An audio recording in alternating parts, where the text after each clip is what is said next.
This is the S2G podcast. I'm Tanya Beckritzes. In this episode, we're digging into practical strategies for implementing AI in your organization and where the technology is headed with AI strategist Justin Massa.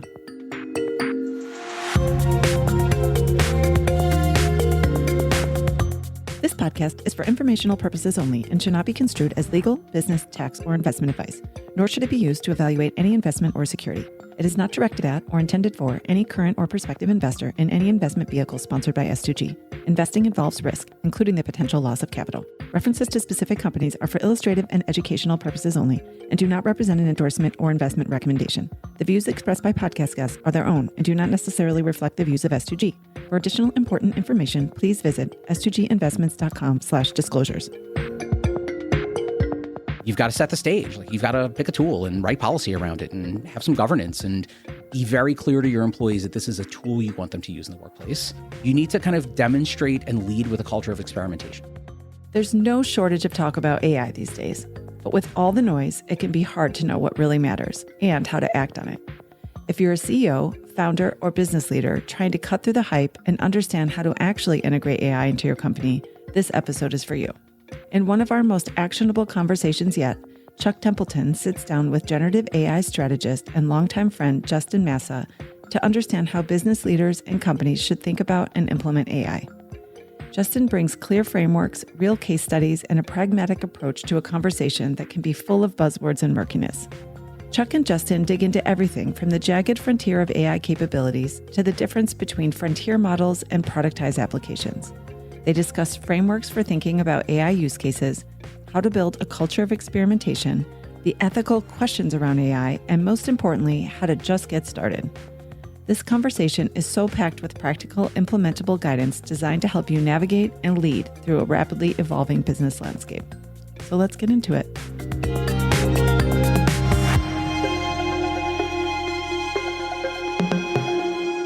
So I'm really excited for today because I get to connect with an old friend. We've known each other for a long time. So Justin, if you could just introduce yourself, give us a little bit of background, and let's jump into how you think about AI.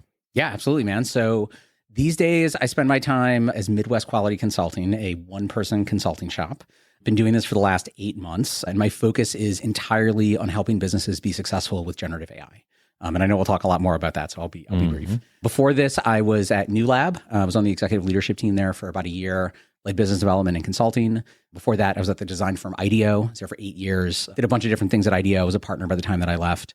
And then to connect this back to food, which I think is how you and I first met each other. Yeah. Before that, I was the founder and CEO of a company called Food Genius, a food service data and analytics company that we would sell to US foods.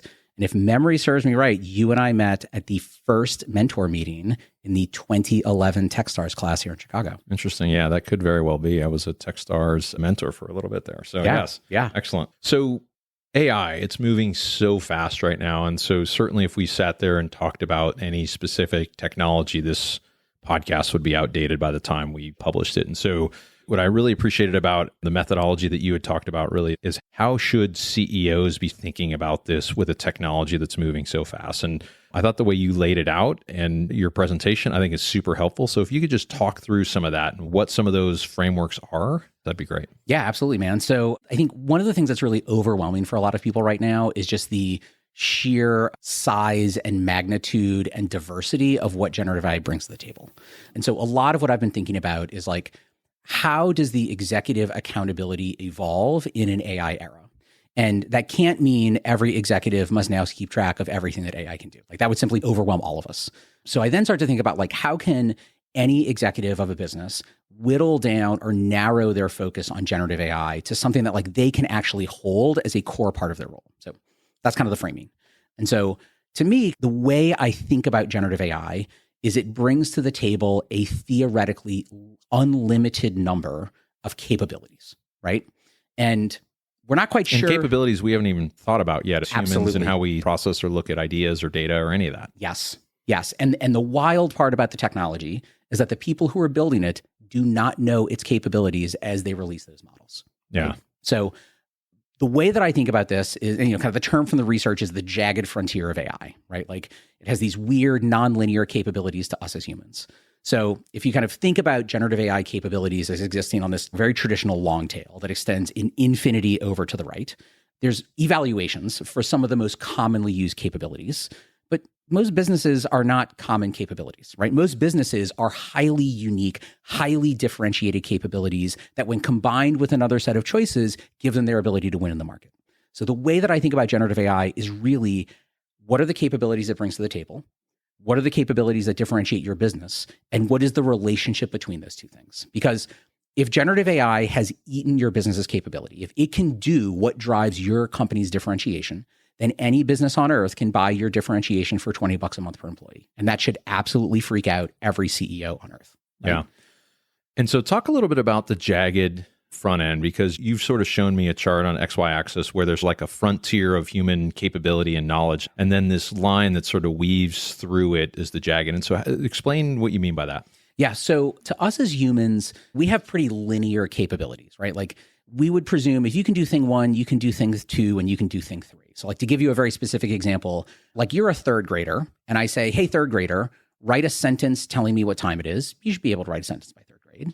And if I show you an analog clock and say, hey, what time it is, you'll be able to read the analog clock. And if I tell you, hey, it's 10:10, here's an analog clock, adjust the hands accordingly, you'd be able to adjust the clock, right? So to us as humans, you can write a sentence, you can read the clock, you can adjust the clock, all relatively the same.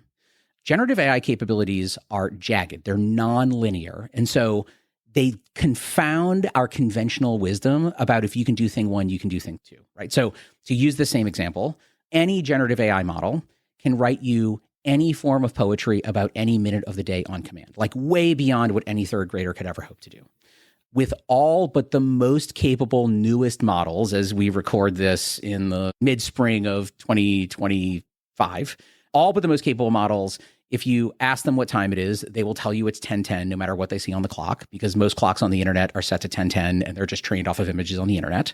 And if you ask them to make an analog clock image by giving them the time, they are almost certainly going to put like 8 arms on the clock, right? So in one capability, they are miles ahead of what a third grader to do. And in two related capabilities that to us as humans seems like you could absolutely do those things if you can do the first thing, they are miles behind what a third grader can do. Yeah, and that's where you get that jagged line where Exactly. if we're behind that frontier, that's the stuff that AI can't do, which we can simply do. And then there's stuff that's way beyond that frontier that we can't do, that where the possibility is. Exactly. Because we tried it here pretty aggressively last year as a firm, and some of the answers weren't quite right. Yep. And so we got a lot of people that pushed back and had this negative perception of AI. And so it's taken us now time to get back into and get people comfortable with the idea that it's not for everything and it's not perfect all the time, Yes. but there are a ton of opportunities and applications that we could use it in. And so talk about how a CEO should be thinking about, like, what should I be doing? Yeah. So one of the things that I think is really important for executive leaders to do, and I think it kind of relates to your comment, is you have to build a directional understanding, not a static understanding of generative AI capabilities, right? So that jagged frontier we talked about, it is wiggling on a weekly, monthly basis right now. Every time a new model comes out, that jagged frontier wiggles yet again, and no one is quite sure where it has landed. So I meet a ton of businesses that kind of have an idea about generative AI, try it, kind of works, kind of doesn't work, and then they just bail on it. And they never return to that concept. My attitude is try it today. And if it doesn't work, set a reminder for 2 months from now and try it again. And if it doesn't work, then set a reminder for 2 months. And usually by the third or fourth reminder, it's going to work way better at whatever that thing is than you possibly could have anticipated, right? So don't anchor on a static understanding. The other thing I'll say is, like, if I think about the barriers to generative AI creating value in the workplace, it's not the capability of the technology, right? It's not the distribution of the technology. It's not the cost of the technology. It's not the willingness of frontline staff to use the technology. It is solely and exclusively the imagination, support, and engagement of leadership, right? So you've got to build a directional understanding for your company and yourself. You've got to set the stage. Like, you've got to pick a tool and write policy around it and have some governance and be very clear to your employees that this is a tool you want them to use in the workplace. You need to kind of demonstrate and lead with a culture of experimentation. Like, the barrier to prototyping has never been lower. And you need to celebrate prototyping across the business. And then you need to kind of sponsor those things that are finding traction to evolve beyond that, right? So maybe last thing, I think there are 2 types of opportunities for generative AI in the workplace right now. There are opportunities that are going to kind of look like a new definition of business process that spans across many people and many teams. And no matter what we're doing with generative AI, it's always going to look like this. It's this tool, it's this prompt, it's this agent, it's this flow. I also think there's going to be a lot of things that generative AI is kind of like the tool in the master craftsperson's workshop. And you don't tell the master craftsperson, no, you can only have one screwdriver, and this is how you must use your screwdriver. You let that master craftsperson have 20 screwdrivers and know exactly in incredible nuance and detail when to use which one. There's a lot of generative AI opportunities that look a little bit more like that. And I think one of the challenges for workplaces right now is managing this same technology in the same people with these two very different types of opportunities that sit on top of it. Yeah. So I want to just maybe take a step back and talk about the frontier model versus applications. Yes. And so how do leaders think about those two, and what's the difference between those two, and where should they start? Yeah. So I think this is one of maybe the biggest misconceptions about the world of generative AI. So I group the world of AI, maybe oversimplistically, into two buckets. There are frontier labs whose core mission is to build AI models that are kind of constantly stepping towards artificial general intelligence and then artificial superintelligence. And then there are AI product companies that are taking what those frontier models are doing and building them into products that are very easy and scalable and useful for people today, right? So it's kind of like a sophisticated prompting tool to some degree. Is that right? Exactly. Like a structured prompting tool for a lot of these other applications that are out there. Yes. Like, I mean, I would say ChatGPT has its whole family of models. They are constantly releasing new models. I think there's 8 or 9 live models they have on their website right now. And to use that vocabulary from the jagged frontier, the way that CEOs should think about these things is the frontier models are ridiculously capable. They are getting exponentially more powerful over time, but they have this jagged frontier, and we're unclear on where the edges of their capabilities actually lie. The AI products, the way they deal with this, to use the same vocabulary, is they simply lop off the jagged frontier where they don't quite know what it can do and have a version of AI that is far more easy and consistent to productize into large-scale applications. So the trade-off for CEOs, if you use the frontier models, they are ridiculously powerful and smart, but they're harder to govern and they're constantly changing. AI products are easy to scale inside of a very large organization. They come with lots of governance and controls, but they're 3 or 4 steps behind what you get in the frontier models. So my point of view is executive leadership teams, they themselves directly should be using frontier models. There's not much of a reason for like a CEO to use Copilot. Your teams, it may look very different. Like scaling an application for generative AI in your customer service team is probably going to look very specifically like a generative AI tool and follow the last wave of digital transformation. Inputs that go into that model that are very structured, or at least the same question or same few questions every time. And hopefully using these applications bring out a consistent response that is within an opportunity for either a marketing team or a customer service team to be able to respond to. Yes. But like to turn it back to CEOs and executive leaders, if I think of the work of leaders, it doesn't look like that, right? Like the work of executive leaders doesn't follow the same consistent, rigorous business process like a frontline customer service person. So let's not give them those same tools. They need the incredibly capable, but also ridiculously flexible tools that are contained in the frontier models. And you didn't ask this question, but I'm just going to say it. Like my point of view is there are 3 families of models for businesses in the United States that are like fully business ready tools. That is the ChatGPT family of models from OpenAI, that is the Claude family of models from Anthropic, and that is the Gemini family of models from DeepMind inside of Google. There are many other tools and models. There's many that are international. There's others in the United States. They just don't have kind of all of the tools that you need to administer them in a business context yet. So one of the things that AI brings about is the ability to have different ways to address some of the opportunities that you have in there. You use some language and some frameworks that we talked about last time. I'd love to have the audience be able to hear that. So I think maybe the most exciting thing about generative AI in a right now business context is you have a bunch of choices with how you implement the opportunities you find that simply didn't exist before. So my terminology for it is you can implement AI opportunities as a technique, as a jig, or as a tool, kind of starting from lowest fidelity to highest fidelity. So you can implement as a technique. And I've been thinking about this a lot lately. Like, I think the last time you could create business value in most every workplace from introducing a general purpose technology was keyboards. Like at the advent of computers in the workplace, if you had keyboards and you taught your employees how to type, it created this like very flexible and extensible business value in almost every department, right? You can do that with generative AI, right? It's a tool. You can give people access to the tool. You can teach them the techniques on how to use it, and they can just immediately create value. Now, it's hard to govern. It's hard to scale. It's kind of inconsistent, but you can get that value in like an afternoon, which is wild to me. So that's first choice. Second choice is a jig. I was watching this old house, and the charming guy with the mustache is like putting hinges on a door. He takes some pieces of wood out the scrap wood pile. He builds himself a little tool to hold the doors up on their side. He installs his hinges in the 15 doors, and then he throws that tool back in the scrap wood pile, right? So a jig is a carpentry term for a handmade tool used to guide something. And I think we are living in a golden era of AI jigs, right? So custom GPTs, Claude projects, Gemini gems, Lindy workflows, Clay workflows, N8Ns, lovable prototypes. Like there's an almost unlimited number of ways you can create something tangible, real with generative AI that you spent an afternoon to build, and takes it from something that like you got to fully own the technique to know how to do to maybe you can just like lean on this tool and you don't quite have to know the technique quite as well. You can get more business value out of it. And, my impression is like most businesses get full ROI on building an AI jig in like the span of a week or two, right? Mm-hmm. Yep. Now, your third kind of implementation choice is to implement as a tool, right? And that's going to look like the last wave of digital transformation. You're going to agonize over a vendor. You're going to pick a vendor. You're going to agonize over a platform. You're going to implement. You're going to spend a bunch of money. And you're going to hope in like a year and a half, you see some kind of return on investment. My concern is that the way that worked in almost every business is you were reasonably confident that your business processes of today were going to be pretty much the same for the next 18 months while you recouped that spend on that investment.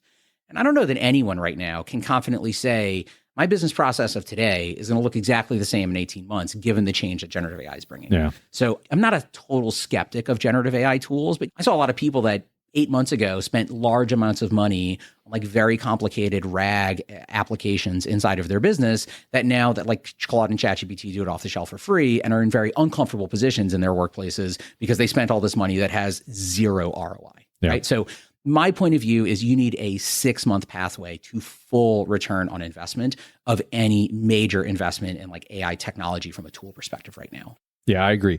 I think you're going to see some of these like ERP systems maybe last a little longer for now, but whether it's a marketing tool or customer service tool or other things like that, I mean, trying to buy one from someone else when how fast like these models are moving just is crazy. Yeah. The thing that I find really interesting right now is there are a diversion of the business models in AI companies themselves. Right. So you've got some that are pricing on inference cost plus. Mm-hmm. So, they're buying something from ChatGPT, they productize it, they're paying them a couple fractions of a penny, they're going to charge you a penny. Yep. Right. Those business models, like you're paying for tokens or time when you're buying the products. There's a whole other set of business models that are paying on human equivalency of the work. Right. Mm-hmm. So if I would be willing to pay someone 150 grand a year to do this job, I will sell you the software and only charge you 75 grand to do that same job. Right now, from an inference, even though it might only cost them 10 grand for 5 grand. They're probably marking that inference up 10,000%, right? Yep. I think for the last maybe year, that's been a pretty compelling value proposition to a lot of folks. Given some conversations you and I have had, I think there's a lot of buyers that are starting to ask the questions and like, well, if you're marking it up that much, could I just like go to a custom dev shop and have them build my solution for me for somewhere much lower than what you're going to charge me? So that's, I think, a complicated one. I'm most intrigued with the outcome-based business models. So like Brett Taylor from Sierra was talking about this the other day where, like if they have a customer service thing from their like agentic customer service platform that gets elevated to a human, you wouldn't pay for that at all, right? Or Ada, another customer service company, has talked about like if your customer leaves happy, you will pay more money. And if they leave unsatisfied, you won't pay us anything. Yeah. I haven't seen anyone fully pull this off yet. This is the one I am the value most proposition of the product itself. Yeah. As a buyer, I love it. As someone who sells, I love it. Yeah. I just think we haven't quite figured it out yet. I think we may need that jagged frontier of the capabilities to advance a few rungs more before like companies are fully confident deploying this. But that's what I'm keeping my eye on. Yeah, it's going to be interesting to see that because it makes it easier for the customer to potentially take a risk that if this doesn't generate any revenue or any value for me, I'm not paying for it. However, a company that's a little bit further along and they've got some real good data as to how much value they're bringing, then you've got a very easy negotiating position to be able to say, I'm not going to pay that much. So interesting.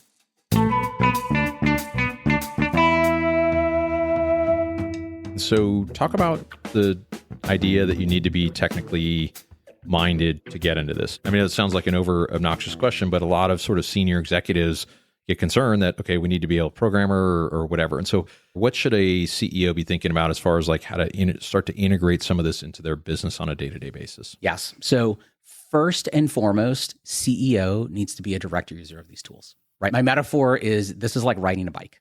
you or I could go to a week-long academic seminar on bike riding and learn all of the physics of riding a bike and walk out of that seminar and get on a bike and immediately fall on our face. The only way we're going to learn how to ride a bike is we get on the bike and we fall, and we get back on and we fall. And then finally we get our feet underneath us and our world is transformed. And we can't imagine what our world was like when we didn't know how to ride a bike. Generative AI is going to work exactly the same way for you. Like, you're going to use it and it's going to suck. And it's going to be frustrating. It's going to get things wrong. And you're not going to know why you get things wrong. And you're going to struggle moving from a deterministic software paradigm to a probabilistic software paradigm, right? And then as soon as you grok it, you're like, oh my God, this is a whole different paradigm. I don't know how I didn't work with generative AI before. Like, that's the way it's going to happen. So for everyone, before you're going to integrate it into your business, you need to understand how it is used. And the way you understand generative AI is you use it where you are an expert, which means you use it in your work as a CEO. Yeah. So that's where it starts. How might people, without doing a prompting engineering class or whatever, what were some of the things that people would get started in? Yeah. So my point of view is like, the way to be good at prompting is to be a good manager. You give clear and explicit instructions. You give examples of what good looks like. You give nuanced and relevant context, and you give explicit and directional feedback along the way. If you engage with AI like you engage with someone you are managing, you are going to have very good outcomes. Like, you don't need a bunch of technical knowledge. You just need to, I think this is where it is important, like, you need to give it context. You need to engage it as a peer. You need to invite it into the room. You need to ask it the questions that it has the potential to give you great answers on, even if you as human may be confident you've already got the great answer, right? Like, I think truly engaging it as a peer and a collaborator is one of the really important ways to get good at generative AI. If you just use it like an intern, you just offload work to it all the time, like, it's going to save you time, but you're not going to necessarily get like better at using it in its kind of extreme capability as a true collaborator to you. Yeah, and it takes some muscle to start to think about these prompts in ways that aren't just like, what's the answer, right? Yes. But like putting in context and making sure that, you seek multiple responses. I mean, one of the things you've talked about is like, if you need 3 answers, ask for 10 or 12, and that'll sort of pressure it to expand and maybe find answers that wouldn't have been obvious or go in different directions. So any other tips that people should be thinking about on that? Yeah. So one of the big ones I think about a lot is, and I'll use this to disclose that. So I've got this computer on my wrist right now, which they can't see because they're on a podcast. It's this little kind of looks like a Fitbit that's taking a transcript of everything we're saying and we're putting it on my phone, right? So I've been wearing this for the last couple of weeks. Super interesting. But the benefit is that I can now use those transcripts to give generative AI extreme context about what I'm doing, about my business, about conversations I've had. And I find that when you give generative AI transcripts, not notes, not summaries, but actual transcripts of human conversations, you are staggered at its ability to perceive incredibly nuanced and small details that you or I might miss in a human conversation. Yeah. So I think giving it context is one of the biggest things. Like, a lot of people, I think, get suboptimal outcomes from generative AI because they write an amazing prompt and they simply rely on whatever that AI model learned in training to generate the answer. Yeah. How do you see businesses evolving over the next, and it's not 5 to 10 years, it's 1 to 3 years type of thing. Where do you see industries going in the next 1 to 3 years? What will businesses look like? Yeah. So I think where we are right now is really experimentation. So almost everywhere that I'm observing, you've got businesses that are kind of, those are like the bleeding edge, right? They're making generative AI available to their teams. They're doing training, support, governance, policy, setting cultures of experimentation, but they're not yet expecting them to use generative AI in their work. It's like, here's a tool available to you. You as employee can choose to use it at your discretion. So that's where we are right now. Mm-hmm. I think the first transition we're going to see is generative AI is going to go from being a tool available to you to use at your discretion to, we now hold you accountable to expectations around rigor or timeline or work output based on the capabilities that generative AI brings. My guess is that starts the second half of 2025 and is the major theme of 2026. Like, we're not just going to have it as like bonus round. It's going to be a core part of what we do in businesses. As generative AI capabilities get more and more extreme, the kind of most interesting example I've seen is, I don't know if you follow Dwarkesh Patel and the Dwarkesh podcast. He wrote an article a couple months ago called What Fully Automated Firms Will Look Like. I don't know if he's right or wrong. What he talks about is, I think one of these really interesting ideas about generative AI is that generative AI can turn capital into labor, right? The example that Dwarkesh uses is like, if Apple were to exist in the future, maybe they would have a like mega Steve Jobs. And it wouldn't just be like one Steve working inside of Apple, but they would replicate it and make copies, because kind of generative AI brings parallelization. And so what if there were thousands of Steve Jobs working inside of Apple? And what would that do to the future of Apple? Like, That's where this stuff, I think, starts to get really, it would be the really macro interesting. design, but also the micro design of any given sort of piece of the product or the UI or how you manufactured it or the material you used. All that stuff would get the same type of evolution or innovation that Steve brought to the end product. In every organization, there are people working outside of strategy right this second. Like, it's impossible to have it perfectly activated. What if that changed?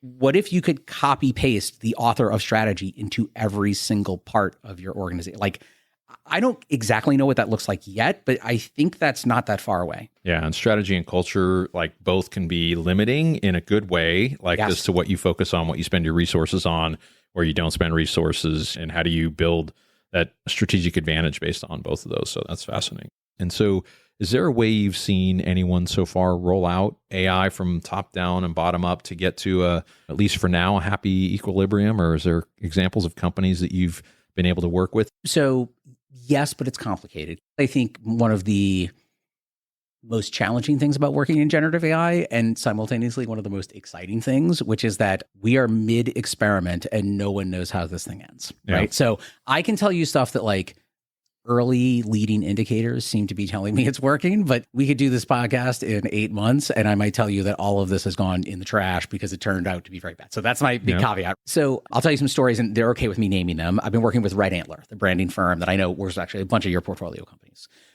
So in the span of 6 weeks, they've had a couple of their frontline staff, like, basically buy their entire jobs back, right? Like, they've freed up 50, 60% of their time. And those leaders are simply telling those team members, like, hey, keep investing, like, play it forward. I'm not going to fire you. I'm not going to take away your job. I'm not going to sign you a bunch of new stuff. I want you to keep experimenting. And the amazing part to me is these are not super technical people inside of the business. In fact, they're relatively junior. They have simply, I think, very quickly understood this probabilistic software paradigm. And in some ways, because they were a little naive about the rules of our old deterministic software, are exploring things that I think, like, you or I might never even think to ask in a really wonderful way. So I've seen a lot of benefit of equipping frontline staff, but in the same token, you need executive leadership staying close attention. Right. So in the past, you would need someone in your technology group or product manager to be able to come in and say, hey, I need the software to do something different than what it does now. Yeah. You don't need that anymore with AI. You can tell the software to do something different than it used to do in the past, or you need to get done. Yes. I mean, the terminology is like vibe coding is kind of goofy, and I know we all love to make fun of it. It is so empowering for employees of an organization to see a problem and to vibe code their way through it and to share their solution with their peers, and technology was never involved. Like, that is, it is visible on their faces how motivating this is to your frontline staff. So step one is you got to, like, unleash your frontline staff and experimenting. And what you'll notice is that your frontline staff will experiment on a task level, right? Because that's their primary paradigm of work. You need to be paying very close attention to what is happening at a task level and abstract it up to a systems and process and orchestration level across the business. So use another Red Antler example here. They do a lot of work around, like, brand guidelines and brand audits and kind of visual audits. And so they're increasingly thinking, wow, if we could kind of have AI augmented brand and visual audits, that would be really powerful. But there's like 6 different teams inside of the business that all touch that capability. So what I was saying before, that can't be like a tool on the shelf of a master craftsperson. This needs to be like an AI defined business process that sits across multiple teams. And in the span of 6 weeks, I think they've gone from, I wonder how AI could help my business, to the specific requirements on 6 or 7 cross-departmental workflows with the needs of each individual department and a very clear, like, primary leader to own that capabilities development as they continue to move forward. Like, this stuff is quick. My attitude is, by week 3 or 4, this should be a net positive ROI. If you're spending gobs and gobs of cash and are way underwater, you are doing something wrong with your AI journey. Like, this stuff pays for itself real quick. Yeah. Talk about the ethics and sort of the biases that are inherent in this, and what are the risks, and how do we think about getting around those and making sure that, we want this to be a tool for good, right? Yeah, absolutely. So think about kind of ethics and governance on 3 layers. In 2 of these layers, we, as everybody listening to this, have very little choice in them. We're simply customers. In 1, we have a lot of choice and freedom. So the first layer is the creation of generative AI. Like, what went into these models from a training perspective? What data did they use? Did they not use? Did they pay for the data that they were using? Did they compensate the copyright holders of the information that was used? Was that information kind of reflective of the world? Like, is it biased or unfair information that was used in training, right? we know very little about the training data, and we're going to know less about it in the future. So one layer that kind of I think every business has to think through on their own is, are you comfortable with the decisions the people who invented these models have made in order to have these models exist in the first place? Right? Because like now the structure of the data, we don't even know what it is. No, we'll have no idea. Systems. Yeah. It's a bit of a black box. The second layer is the operation of generative AI. So like when I type some stuff into my browser and hit the button, what is happening behind the scenes in real time, right? And I think we all know that these are running in massive data centers that are unfortunately commonly these days running on natural gas and have a real carbon footprint, and they're full of chips that they run really aggressively, and those chips die out in a couple of years and they end up back in a landfill. And so, these buildings are in communities and they're consuming electricity and have implications for the world around them, right? So when you hit that button, there is stuff that happens behind the scenes. There are implications to that. And again, we have no choice. Like, you don't get to say, oh, I want to have my answer generated from the data center that's using sustainable energy instead of the data center in Memphis running on natural gas right now. We don't have any choice in that. So that said, I do like to kind of benchmark the climate implications of generative AI relative to other things. So like if you are getting on a plane and flying to meet a customer, you don't need to care about your carbon footprint for generative AI. Like, I think generating 1,000 images with ChatGPT 4.0 is the same as driving your car 4 miles. But I say this because I've met a lot of people who are like, oh, I don't use generative AI because of the carbon footprint. And I'm like, yeah, but do you like buy your clients lunch and like drive across town because you think you have your priorities mixed up? So that second layer is operation of generative AI. Third layer is the application of generative AI. You have hit generate, you have gotten an answer back. What do you then do with that answer? And what are the rules governing that? So you need to think about disclosure and transparency and verifiability and kind of having a human in the loop. What are the standards for content before it comes out of my business, given that AI was used in the process of generating it? So I think about kind of those three layers. Like there's the creation of generative AI, the operation of generative AI, and the application of generative AI.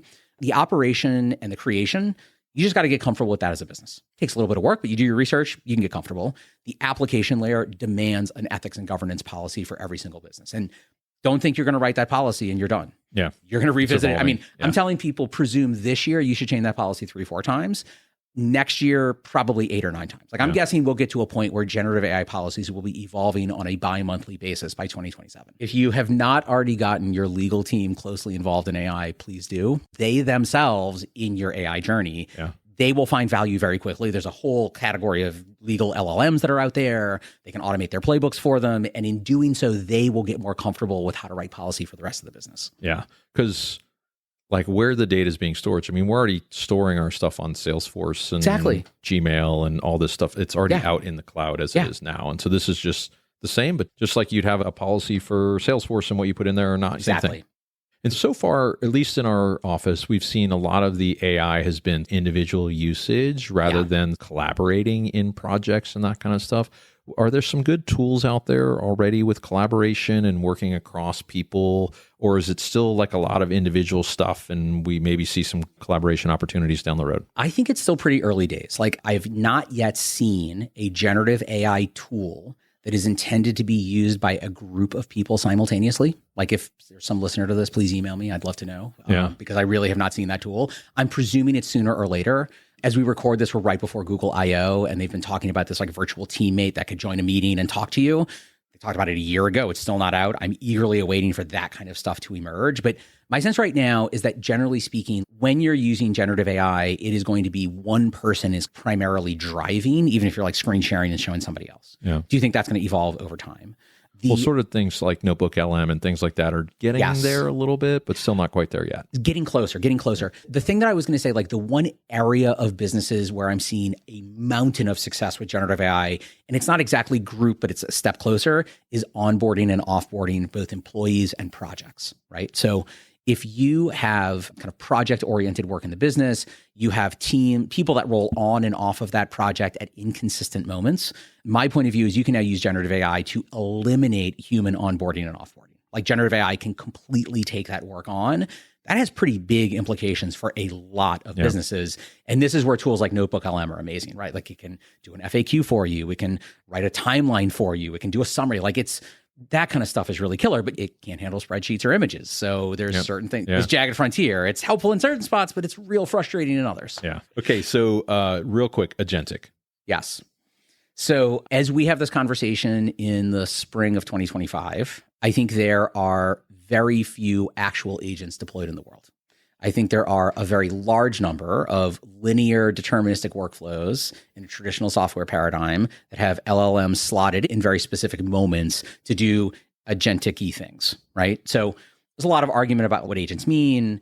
I'll give you my general sense of what the aligned definition is from the world, which is it's an AI that's going to be able to reason through how to solve problems it hasn't seen before. It will be able to remember all of the things that it does over an extended period of time.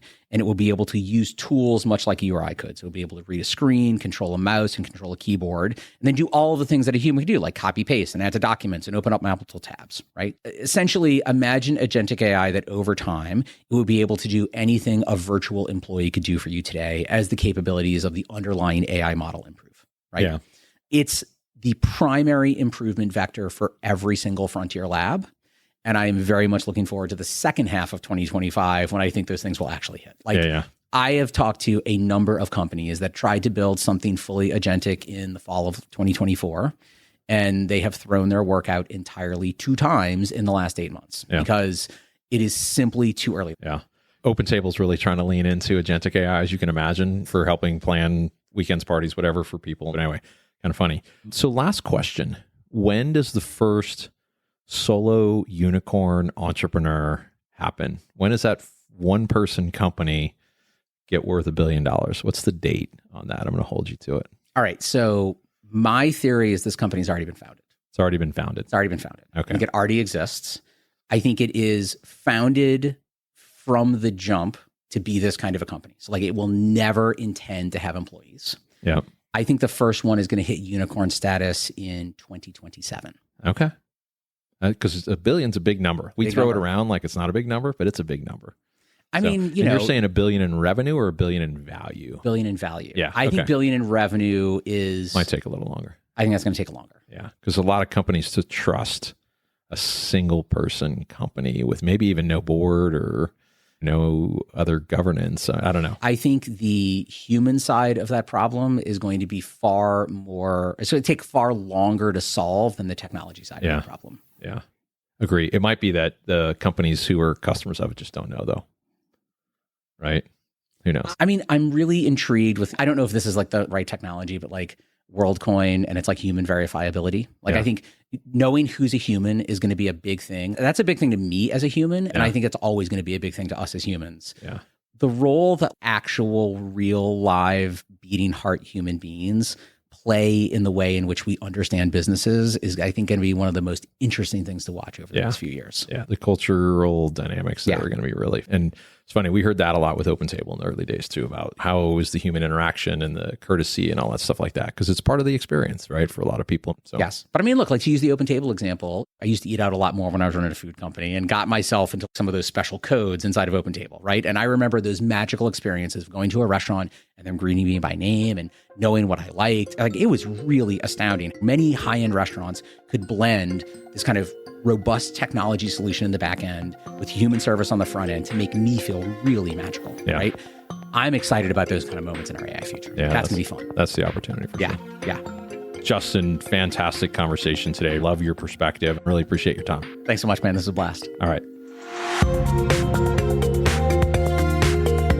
Thank you for tuning in to the S2G podcast. If you enjoyed this episode, please subscribe, leave us a review, or share it with a friend. For more information or to connect with us, check out s2ginvestments.com.